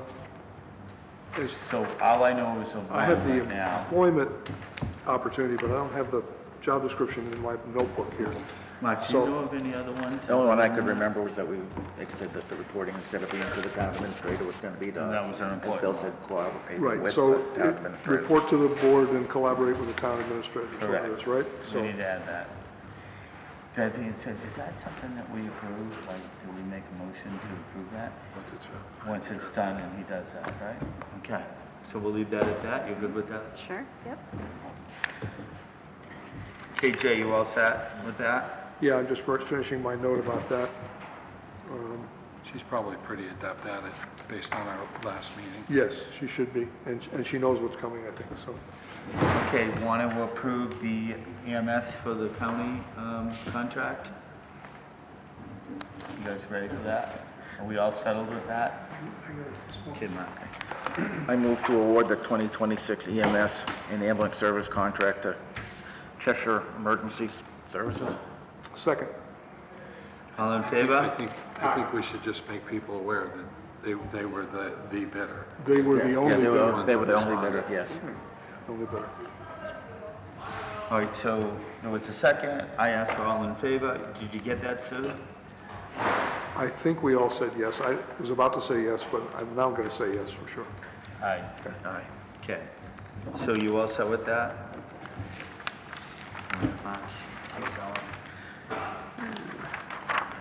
I move to accept the donation for the first responders from Sly Karazinski. The funds will be placed into the first responders non-restricted trust account. Second. All in favor? Aye. Mark, whatever happened to the one that we talked about a month or so ago. It was given, It was done? yeah. Ready for the next one? Yep. I move to transfer the title of the 2015 white Ford Explorer to Dennis Groh, who purchased the vehicle on Municipal, municipal bid for a total cost of $925. second? All in favor? Yes. Aye. Aye. You missed one, Mark. Did we do the Which one? first responders? Did we do that one? I just did it. Okay, sorry. Now, I what do we was do with planning my that? admin updates. Let's, do that one. There's no motion for that. All right. What about F, Laurie? So that's just basically showing us The abatements and the stuff. abatements. Do we do them all at once? Oh, or yeah, we- it looks like we- it's missing a motion. We usually do them all at once. Yeah. I don't No think those were in motions. there before. So normally it would just be a motion to accept the abatement the abatement applications as recommended by the town's contracted assessing firm, Grange Consultants. That's the motion. Wow, that was a lot for him to remember. I don't remember. Can we just take that as a motion? Did you get that? Look at the previous one. Perfect. It'll be the same. Yes, it's the same, yep. I second that motion. That's on the By abatements. telepathy. Does everybody agree to second that motion? Yeah. All in favor? Aye. Jimmy, this might be the time to bring up Kevin's issue that he wanted us to consider. This relates to a property that we have sent notices to, et cetera, et cetera. Okay, pass that And around. we're not going to use any names, so I'm going to pass this Pass that down. around. Somebody sent partial payment, and we're gonna discuss it. Is that okay to do in public? Is this the 90-day? Yes. Okay. I This think is as a- long as we don't an mention issue of 90 names, days. right? Or property, or addresses.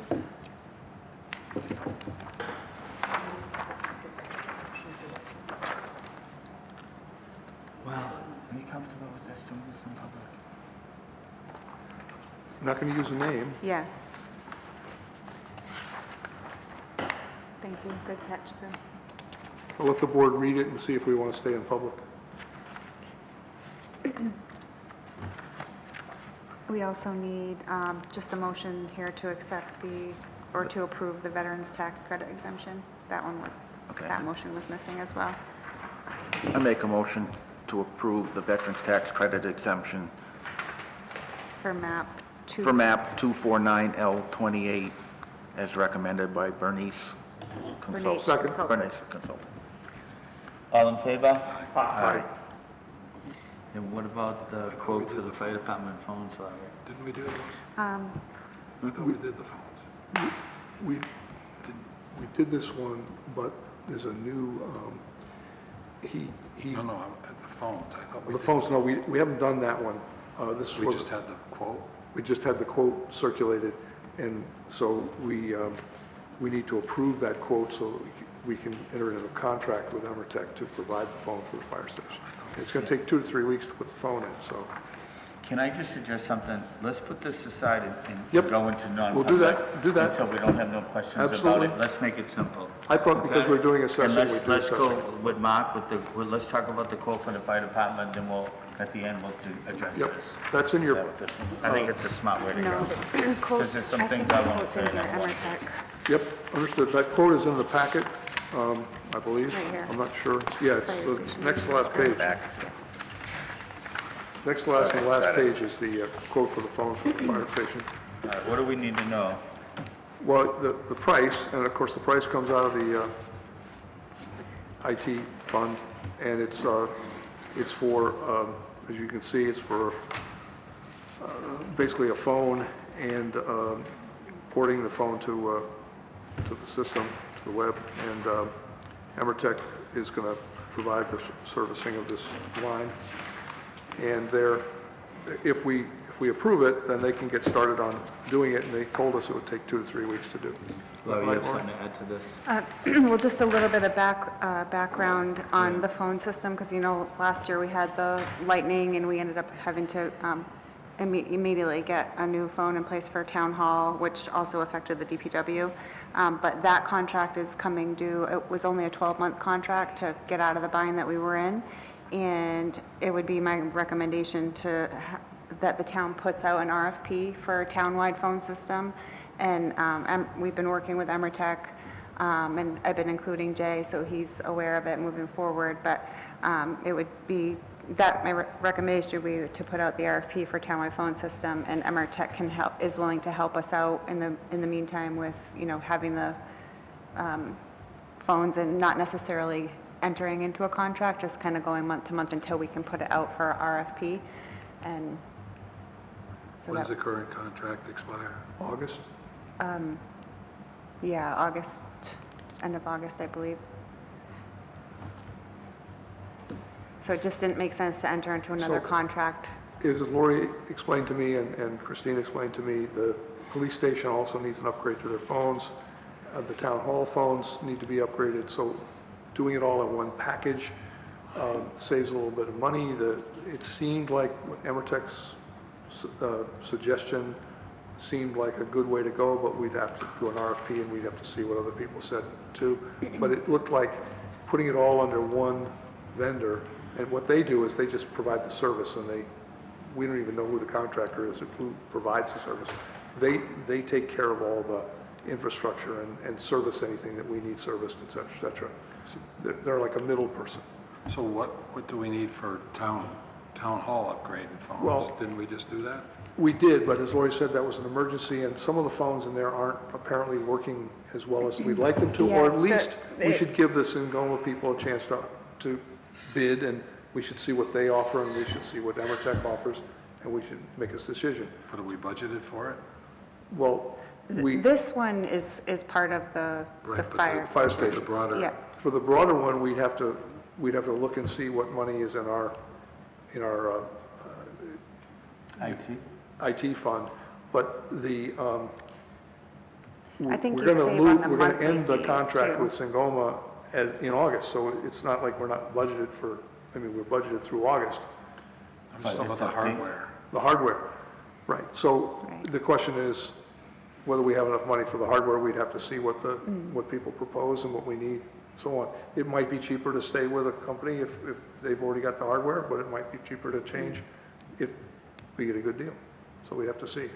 But at this point, it makes sense to maybe even break down the RFP into saying, what could you do for town hall, what could you do for the police station, what could you do for whatever. But we should at least explore that.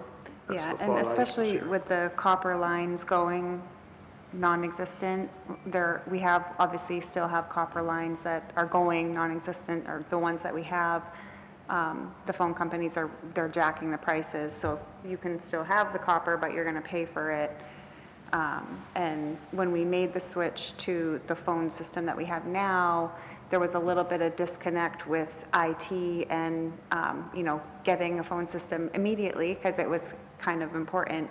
So there's just, after talking with our new IT firm, they have we've seen some vulnerabilities with the firewall and just stuff, with the phone lines that was very concerning.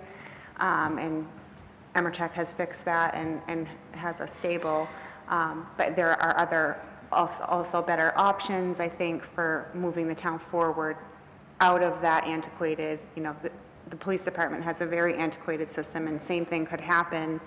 We don't want that to happen, what happened at town hall, so.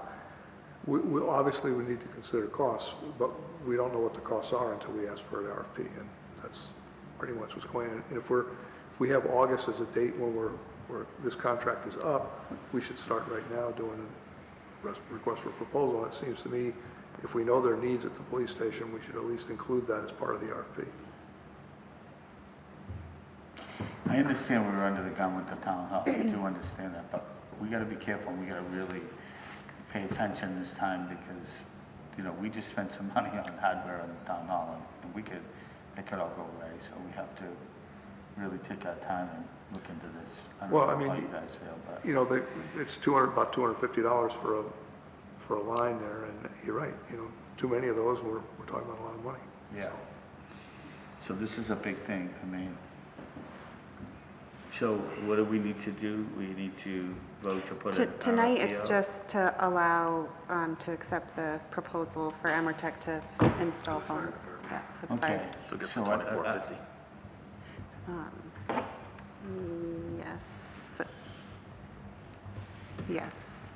Yep, and then on the next page, it tells you the carrier, I think it was Quest something, whoever they use, that this is the monthly fee that it will be for the service.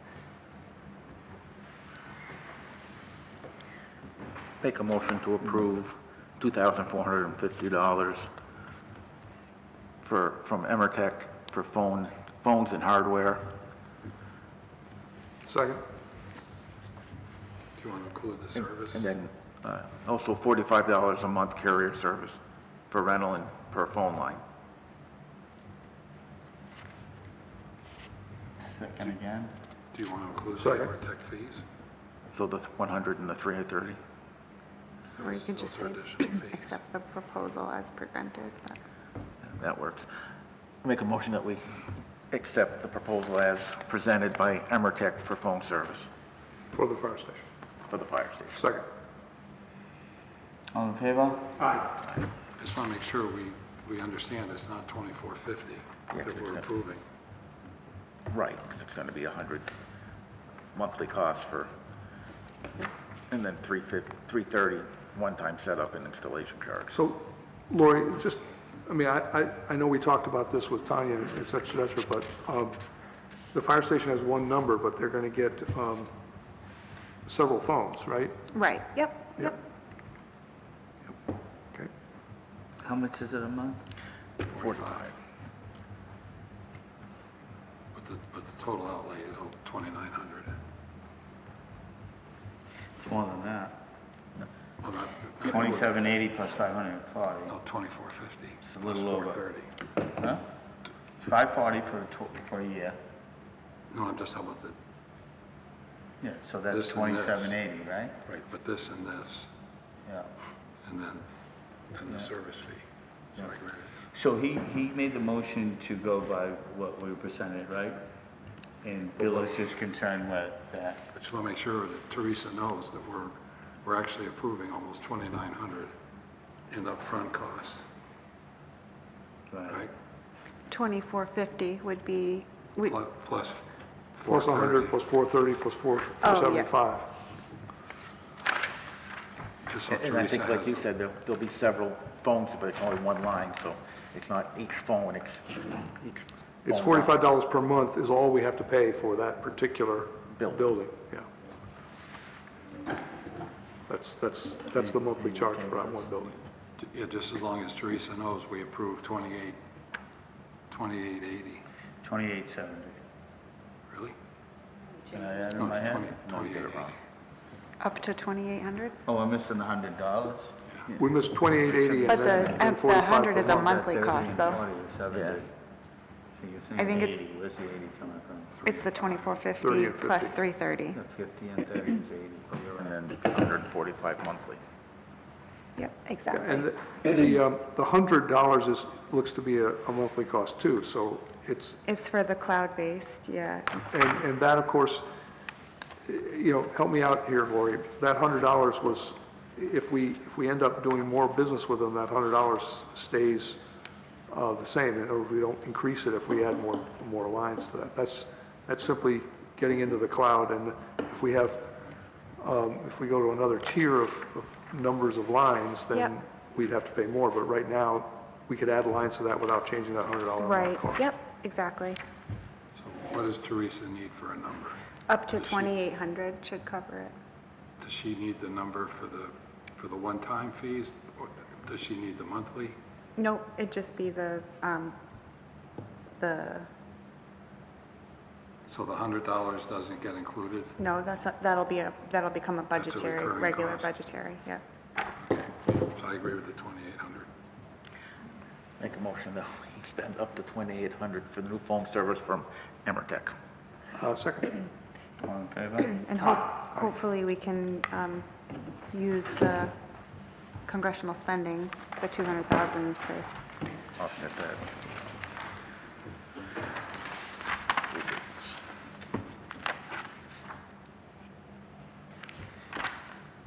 business.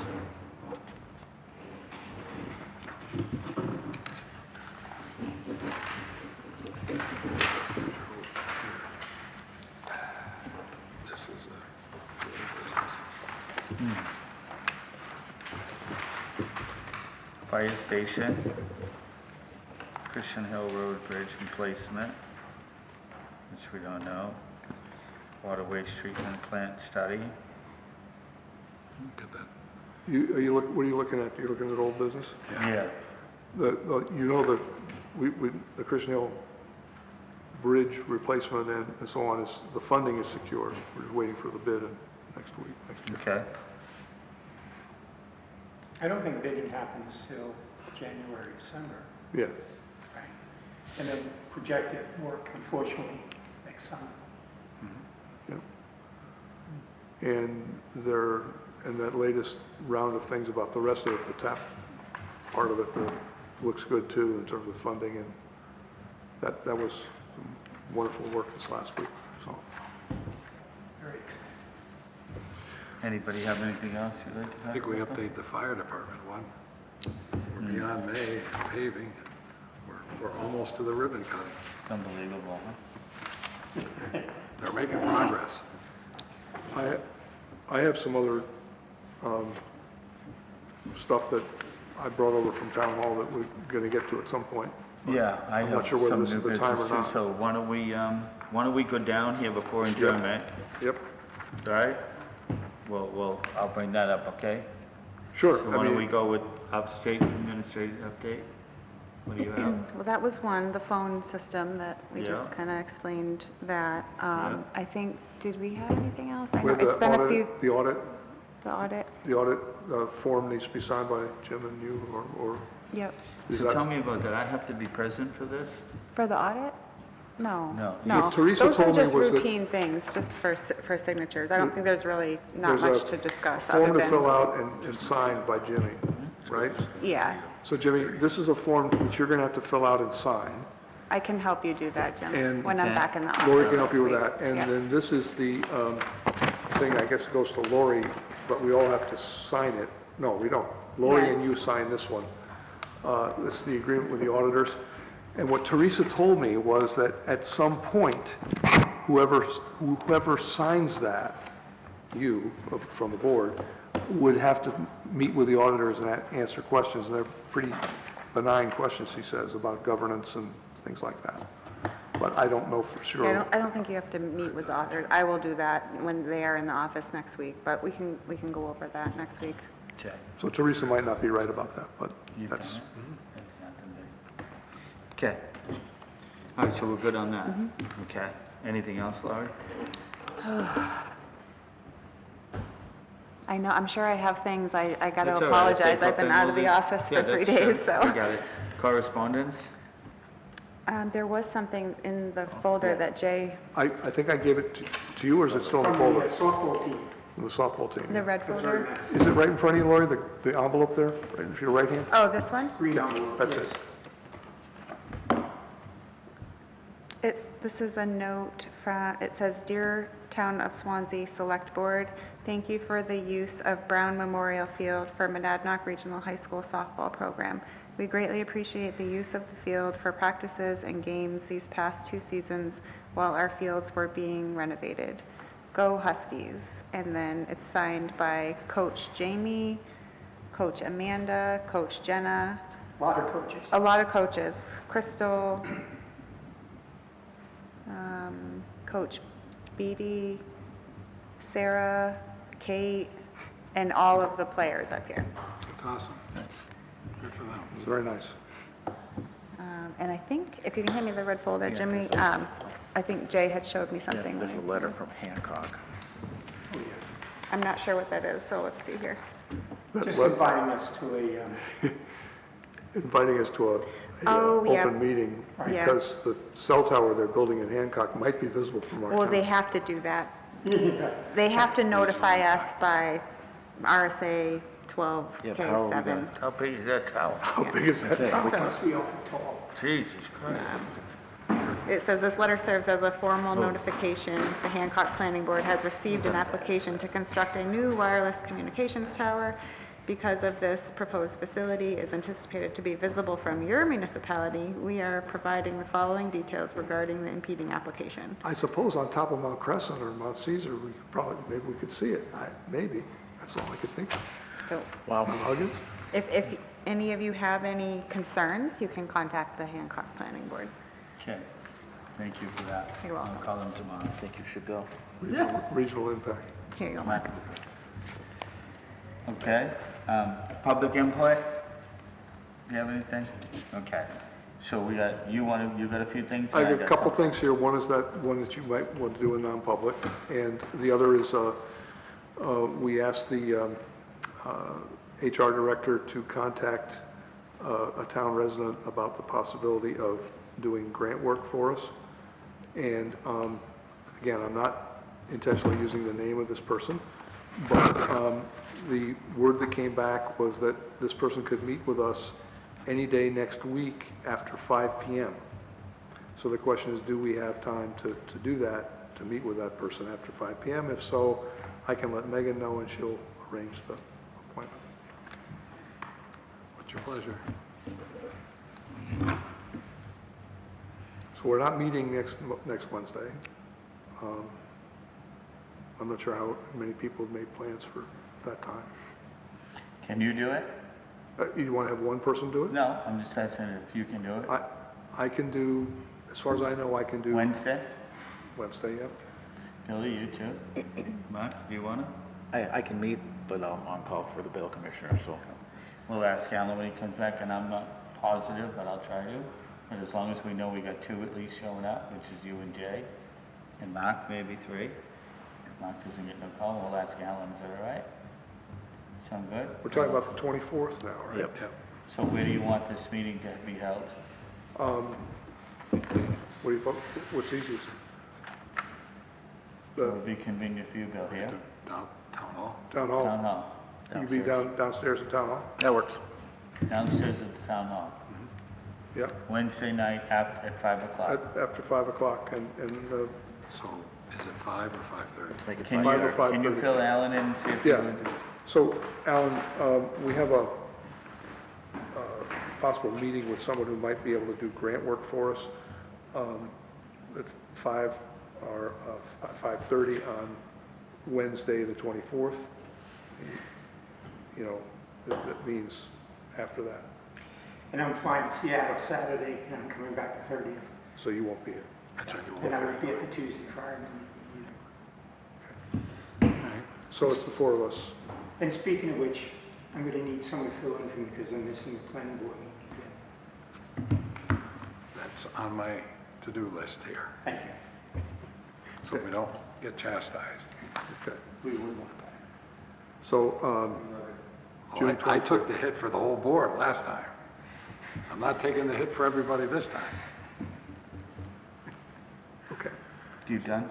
I'm done with this particular item. I'll give it to Megan tomorrow. Or And then do you just want to have Katie do you want post, to, I'll have post the meeting? Katie post the meeting, yeah. Is that? See you tomorrow morning.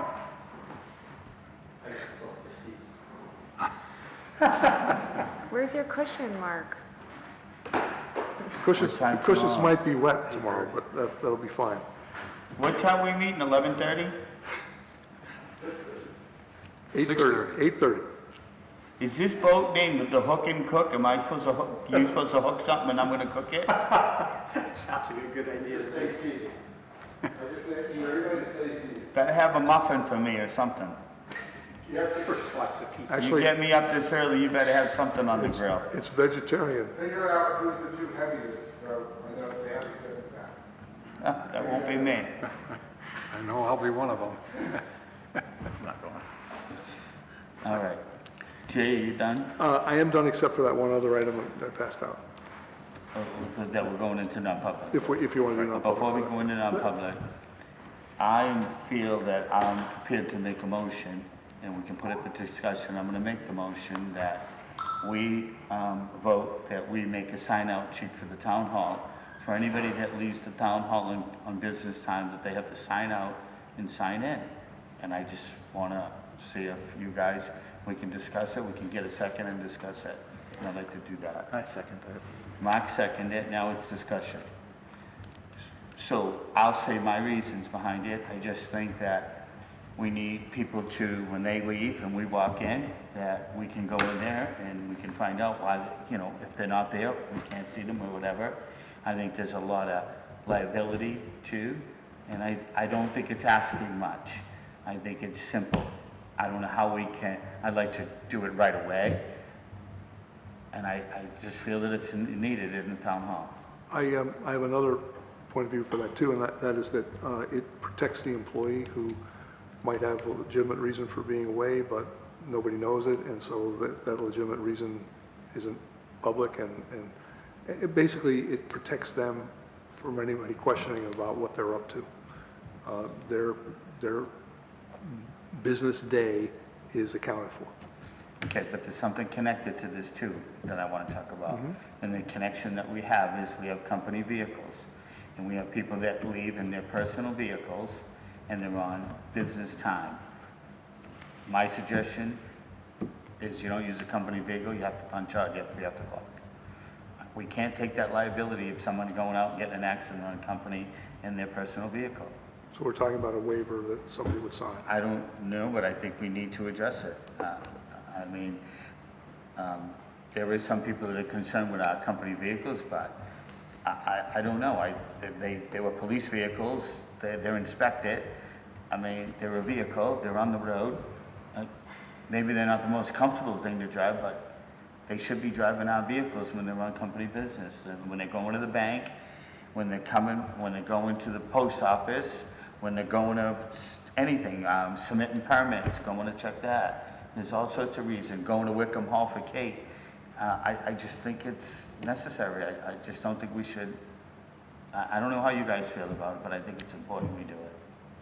And I'd like to get it going right away. I wanted to ask you about the sign in and out. Would they be putting down where they're going, what the activity is they're doing? Well, that's why it's in discussion right now. That's a good question. So, I mean, I thought we could just discuss it for a few minutes and how we could do it. And I feel that if it could be done in a proper way where you could come in the front door and there's Kate and she says, can I see so-and-so? And she can look and, no, they're not in, they're out right now and they'll be back in an hour, right? How do you guys feel about it? Well, I've talked to residents who have said sometimes they were looking for someone and they didn't know where they were, and so it would make it, I guess it would make it more accountable.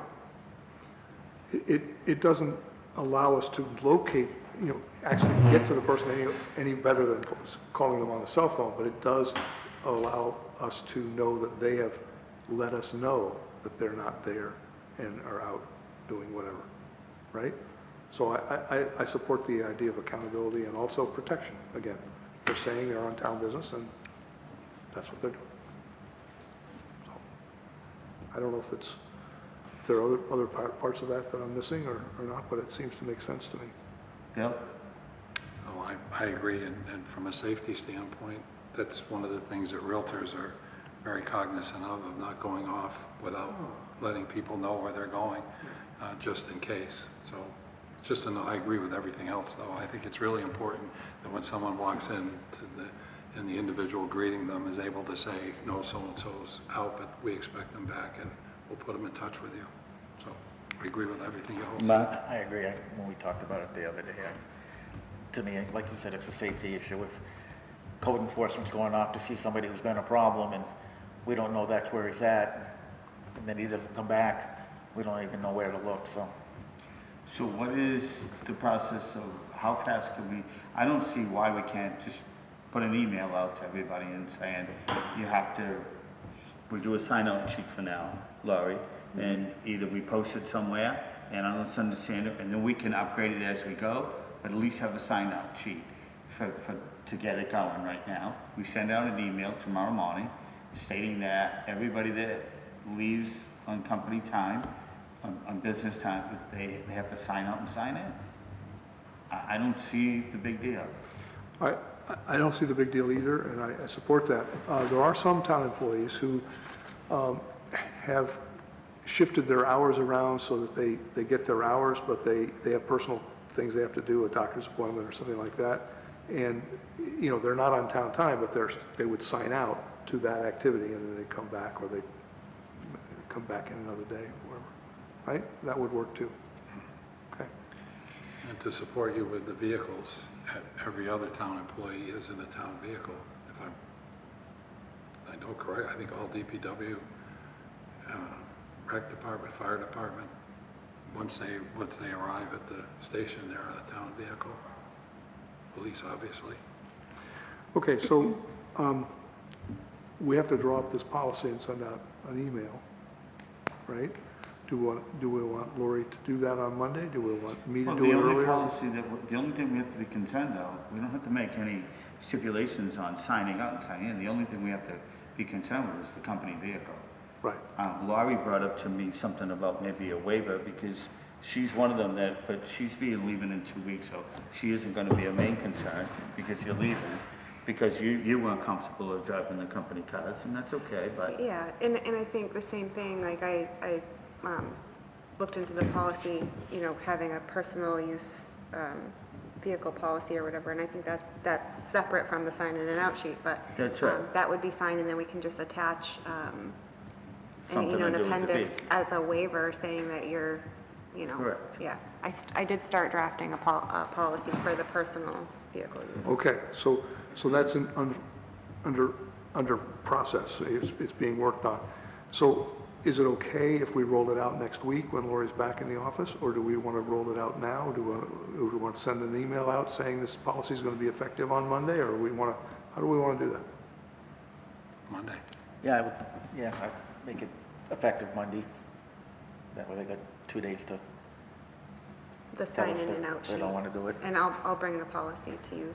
Well, and when you're there, you can interact personally. Right, with I each can person, interact with so- people and stuff. I can talk to them about it and all that. How do we want to do it? Would it be a manual thing by the door? Would it be something that you log on the computer? Jimmy had drafted a potential one that it looked like That shows you a just hang on sign-out the sheet. door. And we can do that for the beginning. Well, I would They could go to Kate. I would just leave it with Kate, because you don't want it hanging on the door where And everybody. then Kate is at the door, and she can look at her sign-out sheet.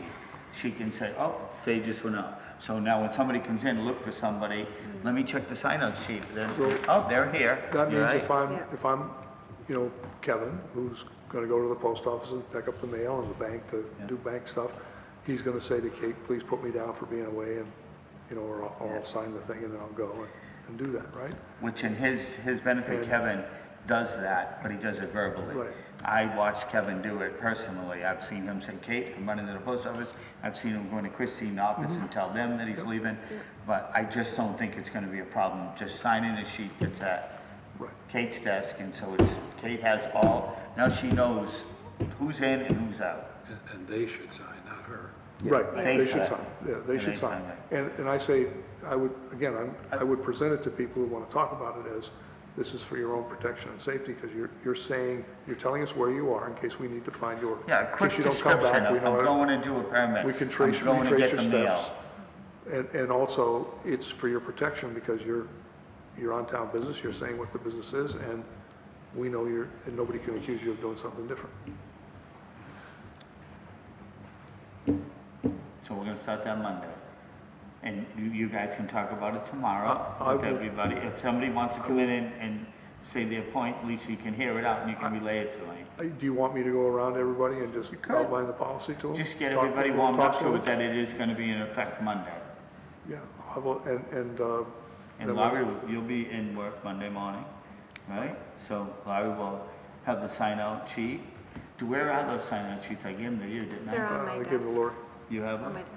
All right. If you need to adjust something there, I'm okay with that. Except for Heather. Yeah, no, Yeah, Heather, we don't Heather's say not, nothing. Yeah, Yeah, and I Heather, we wouldn't even, can't. I wouldn't even bother with Amanda either at this point. Who? Amanda. No. But actually, Amanda's an employee. Well, If we're maybe gonna I'll- do it for everybody, well, Amanda should be Maybe I'll involved. talk with her, I'll talk with her if I see her, Yeah. Okay, I can do that. So I made the motion that we're gonna make we're gonna make this official, and that's why I wanted to do it in public, so it's official. Mark seconded it, and I'm gonna ask all in favor now. Aye. Okay, so it's done. Are we about to go into non-public? Yes. Could I mention two things very quickly? Maybe I should have done this in new business, but the first thing I want to mention is Saturday morning was the Gates race that Ashley and the rec department put on. I just wanted to say they did such a great job, and something I was so impressed with is a lot of town staff showed up to help out. Like Heather was there, and Megan, and again, I'm just very impressed with our staff. When was this? Saturday morning. 7:30 we showed up there. And Megan was there, and Heather? Yeah, and there may have been a few other people. Ashley Prof? She's the rec director. Yeah, I just want to, you know, and Ashley, the rec director, she is such a spark plug. The energy she has, the enthusiasm, the positivity, her just joy working with kids, and anyhow, it was just a pleasure to see. And then the second thing I want to see is I want to ask if there's something that we as a board does, like a certification or a thank you. You know, reading what happened at Wilson Pond Sunday afternoon, and that woman, I can only remember her first name, Tara. But she was heroic, and it isn't just that she did that thing, but apparently she picks up litter there all the time, which personally, I don't understand litter. I don't understand why there's ever any litter, but she picks up tons of it. So I'm just, my thought, and also the policeman, whose name was Colby. Colby. And I can't pronounce his last name. He probably doesn't want it out there anyway, so. Okay, but I'm just saying, is there something we as a town do sometimes? Every now and then, they just recognize outstanding residents. Just a thought. We don't need to do it now. I just want to put it out there. Talk to the chief. But like Tara, I mean, something about, I don't even know what it might be. We could draft a letter of appreciation, something like that. Okay. Are you good at that? Yeah, I can plug away at that. And email it to us, because you won't be here next week, and we can get it out. If you really wanted, we could bring her to a board meeting and we could recognize her and say thank you for your heroic, you know. She's already turned down your Is she a pizza. resident of Swanzey? Yes, she lives on Wilson Pond Road. She already turned down your pizza on Facebook. You offered her a pizza. She what? You offered her a pizza, and she said, "I won't eat your pizza, but thank you." She's not saying your pizza's terrible. She said she just didn't want I don't think she wanted that kind of attention. When did I offer her pizza? On Facebook, somebody offered you a pizza. Probably your boy.